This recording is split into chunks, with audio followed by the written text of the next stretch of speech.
Some TV stuff.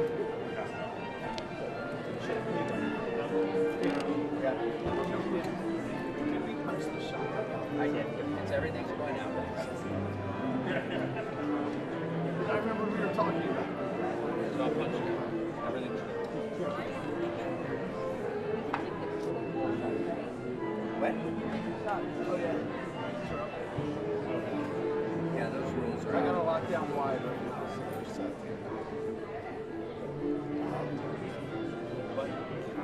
Everything's fair game unless you're.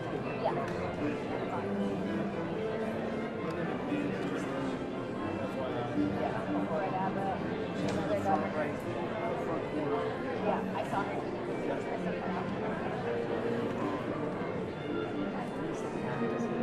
he's definitely good.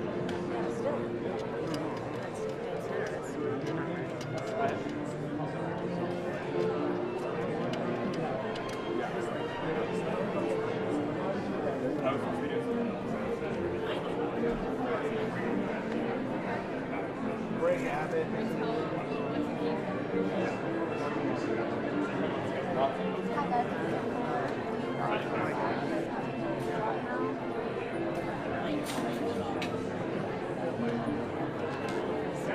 I am efforting a 2-minute warning. I will let you guys know. Should have yes. Abbott, Braun, DeWine.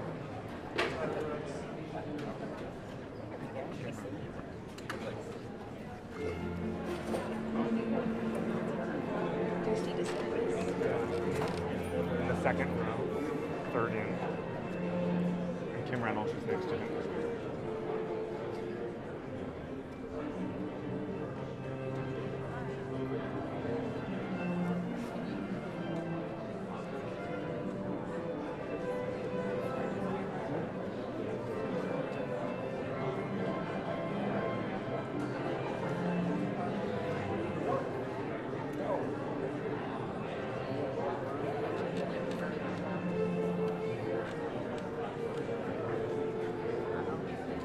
Yes, we can. I'm coming back here. Okay. And so are you. Yeah, I was Ask him where he'll be when he signs. Where will you be when you sign it? Like right here. Like here? Here. Right here. Okay.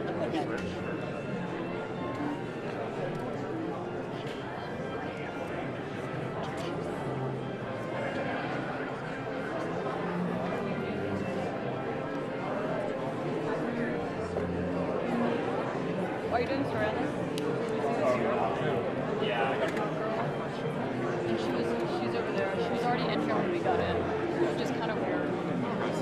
She was right over there.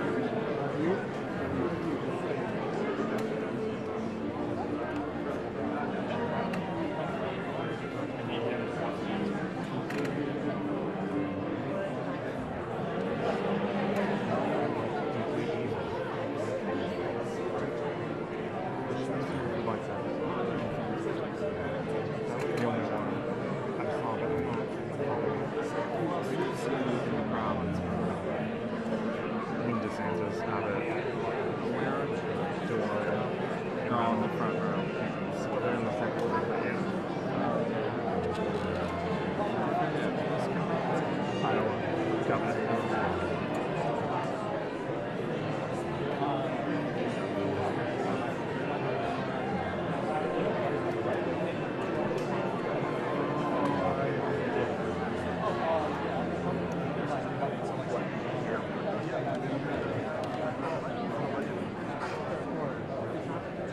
Two minutes, all in. 2 minutes? Oh. 2-minute warning. He's got some alerts. Now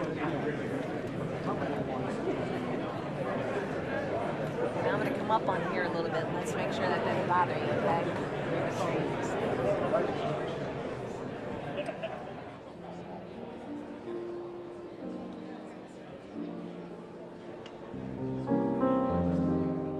Audio is great.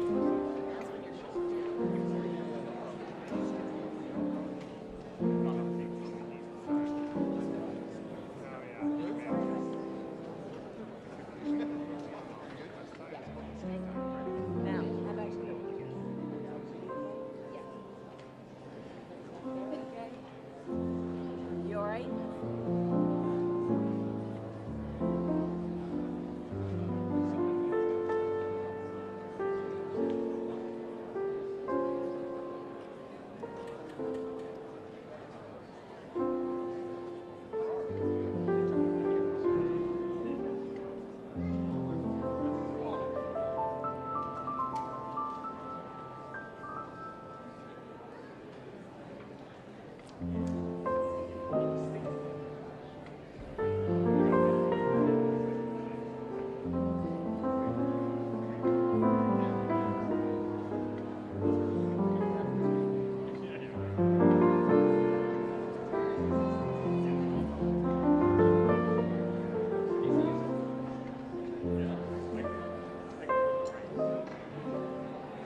Ladies and gentlemen, the President of the United States.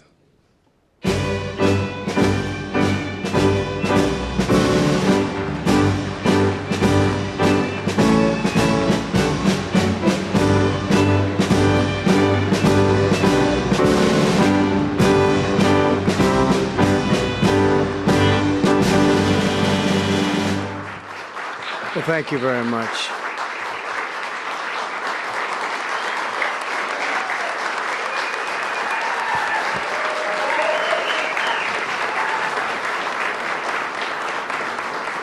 Thank you very much, everyone. And I'd like to start by saying that our country is doing very well. Things are, as you can see, doing quite well. Please sit down. Before we begin, I just want to announce that I signed a proclamation a few moments ago honoring the 250th anniversary of Patrick Henry's famous speech to the Second Virginia Convention, in which he declared very well-known, very famous words, "Give me liberty or give me death." Has anyone heard the phrase? I think most of you have.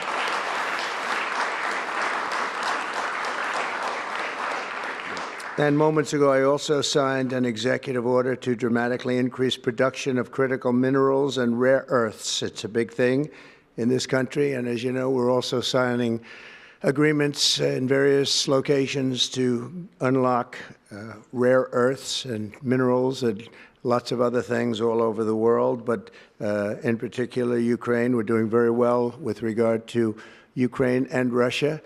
And one of the things we are doing is signing a deal very shortly with respect to rare earths with Ukraine, which they have tremendous value in rare earth, and we appreciate that. And we spoke yesterday with, as you know, President Putin and President Zelensky, and we would love to see that come to an end, and I think we're doing pretty well in that regard. So hopefully we could save thousands of people a week from dying. That's what it's all about. They're dying so unnecessarily, and I believe we'll get it done. We'll see what happens, but I believe we'll get it done. Today we take a very historic action that was 45 years in the making. In a few moments, I will sign an executive order to begin eliminating the Federal Department of Education once and for all.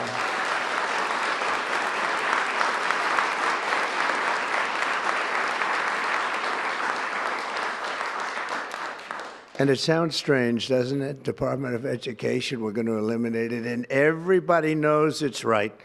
And the Democrats know it's right, and I hope they're going to be voting for it, because ultimately it may come before them. But everybody knows it's right, and we have to get our children educated. We're not doing well with the world of education in this country, and we haven't for a long time. And we're pleased to be joined today by the woman who I chose because she's an extraordinary person, and hopefully she will be our last Secretary of Education, Linda McMahon. Linda, thank you. Thank you very much. That's another interesting statement. It's an interesting opening, right? But it's true, and it's been amazing how popular this has been. I tell people that this is what I'm doing today, and they say, oh, it's about time. Everybody says it. Republicans and Democrats have said it. They're all saying it. Also with us are some terrific people. Governors Greg Abbott. Greg, thank you very much. Governor Ron DeSantis, thank you very much, Ron. Mike Braun, congratulations on your victory, Mike. That was a big one. Mike DeWine, thank you very much, Mike. Jeff Landry. Jeff, thank you very much, Jeff. Bill Lee, thank you. Governors, all governors. Brad Little. Brad, thank you very much. Where are you, Brad? Hi, Brad. Jim Pilan, thank you very much, Jim. And Kim Reynolds. These are all people very interested in education. And I even see Dan Patrick over there, my friend Dan Patrick. We're joined also by Representatives Tim Walberg and Virginia Fox. Rick Allen, Michael Rulli, and again, Dan Patrick. Thank you very much, Dan. You've been a great friend of ours. And State Attorneys General Ken Paxton. Ken, I see you there. Andrew Bailey. Andrew, what a job you've done, Andrew. You have some good cases going. You've done a great job. Thank you very much. And co-founder of Moms for Liberty, Tiffany Justice. She's been a hard worker. Thank you.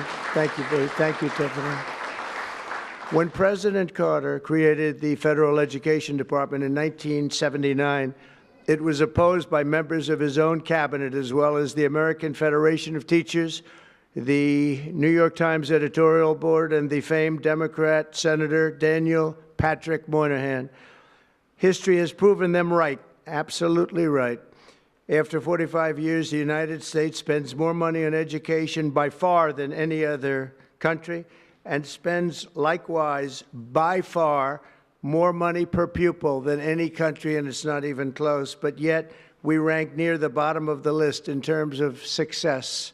It's an amazing stat. Those are two stats you don't want. The most money spent per pupil, and you're at the bottom of the list. And that's where we are, like it or not, and we've been there for a long time. 70% of eighth graders are not proficient in either reading or in math, 70%. 40% of fourth graders lack even basic reading skills, can't read. Students in our public elementary and middle schools score worse in reading today than when the department opened, by a lot. In Baltimore, 40% of the high schools have 0 students who can do basic mathematics. Not even the very simplest of mathematics. I said, give me your definition of basic, and they're talking about like adding a few numbers together.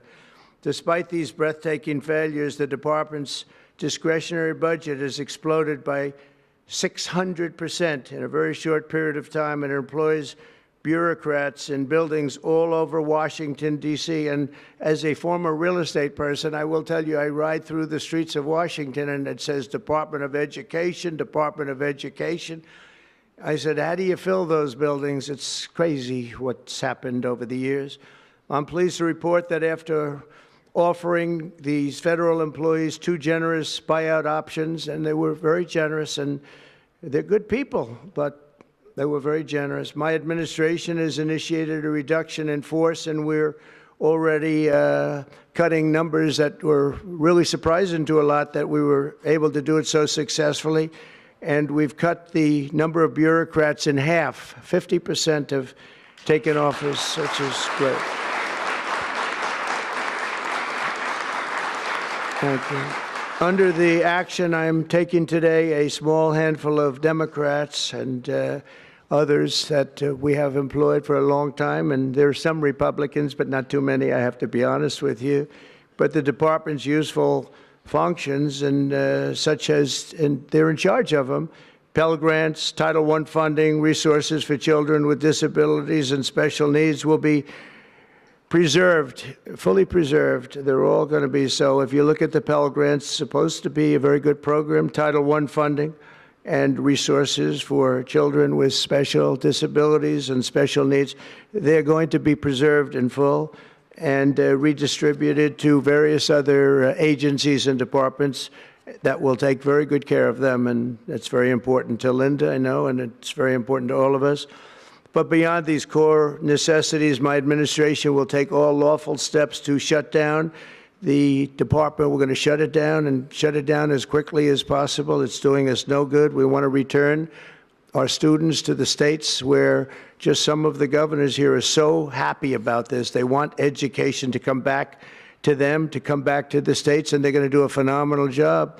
You know, if you look, Denmark, Norway, Sweden, I have to tell you, I give them a lot of credit. China's top 10, and so we can't now say that bigness is making it impossible to educate, because China's very big.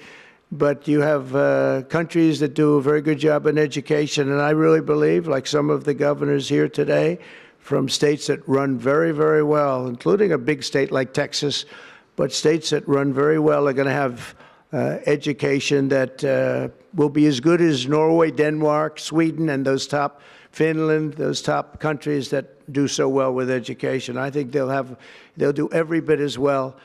And what do you think about that, Governor? Do you agree? I think so. Ron, do you agree? I think so. Florida? Iowa? That's right. I really believe that. They'll be as good as any of them. And then you'll have some laggards, and we'll work with them. And we can all tell you who the laggards will be right now, probably, but let's not get into that. But we'll work with them, and we're going to make them, they'll do a job. I think they'll do a job, and they'll go to sections of the state. For instance, New York, you'll have a Manhattan, and you'll have a Suffolk County, and you'll have Nassau County, and you'll have Westchester County. You'll do 4 or 5 or 6 of them. You have upstate New York, and those counties, I think, are going to do very well. And I think ultimately Manhattan should do very well. But we'll break it down into sections, and I think it'll be really, really good. And they're going to be probably the tougher ones, but I think they have a chance to do really well. But we're going to be returning education very simply back to the states where it belongs, and this is a very popular thing to do, but much more importantly, it's a common sense thing to do, and it's going to work. Absolutely, it's going to work. And I can tell you from dealing with the governors and others in the state, they want it so badly. They want to take their children back and really teach their children individually.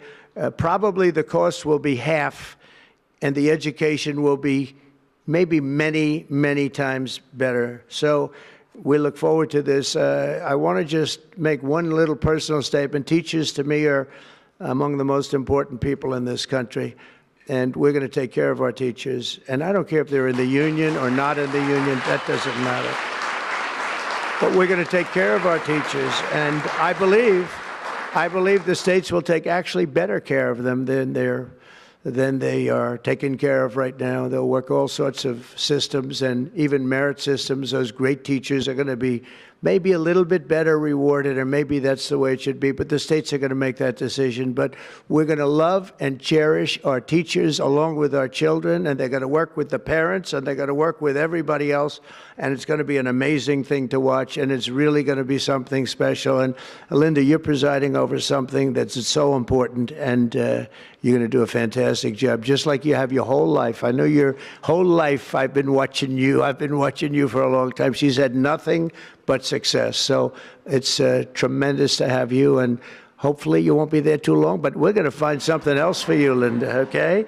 So this will conclude what we are talking about with respect to our most cherished group of people, and that's our children. We want to have our children well educated.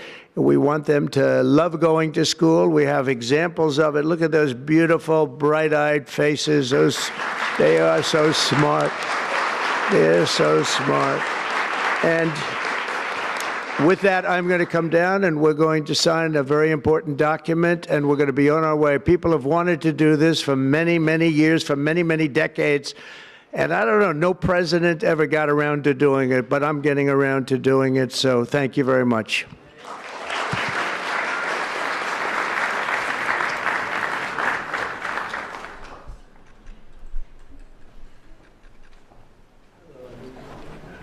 Good-looking people here.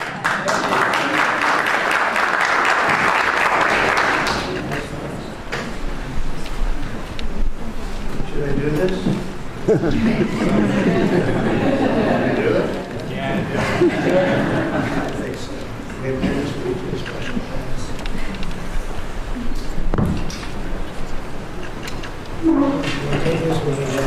It was very lucky. I signed another document that turned out to be very good for the country, and I said, let's use that same pen. I don't know, is anybody superstitious? Ron, are you superstitious? Let's use that same pen.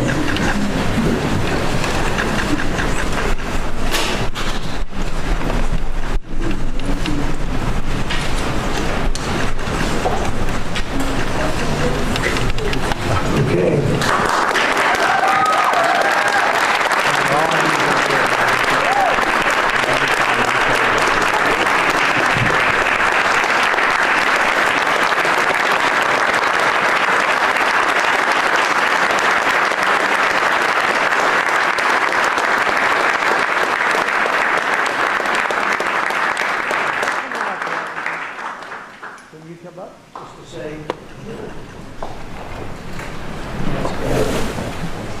Very important, big factor here. Good luck. Good luck, son.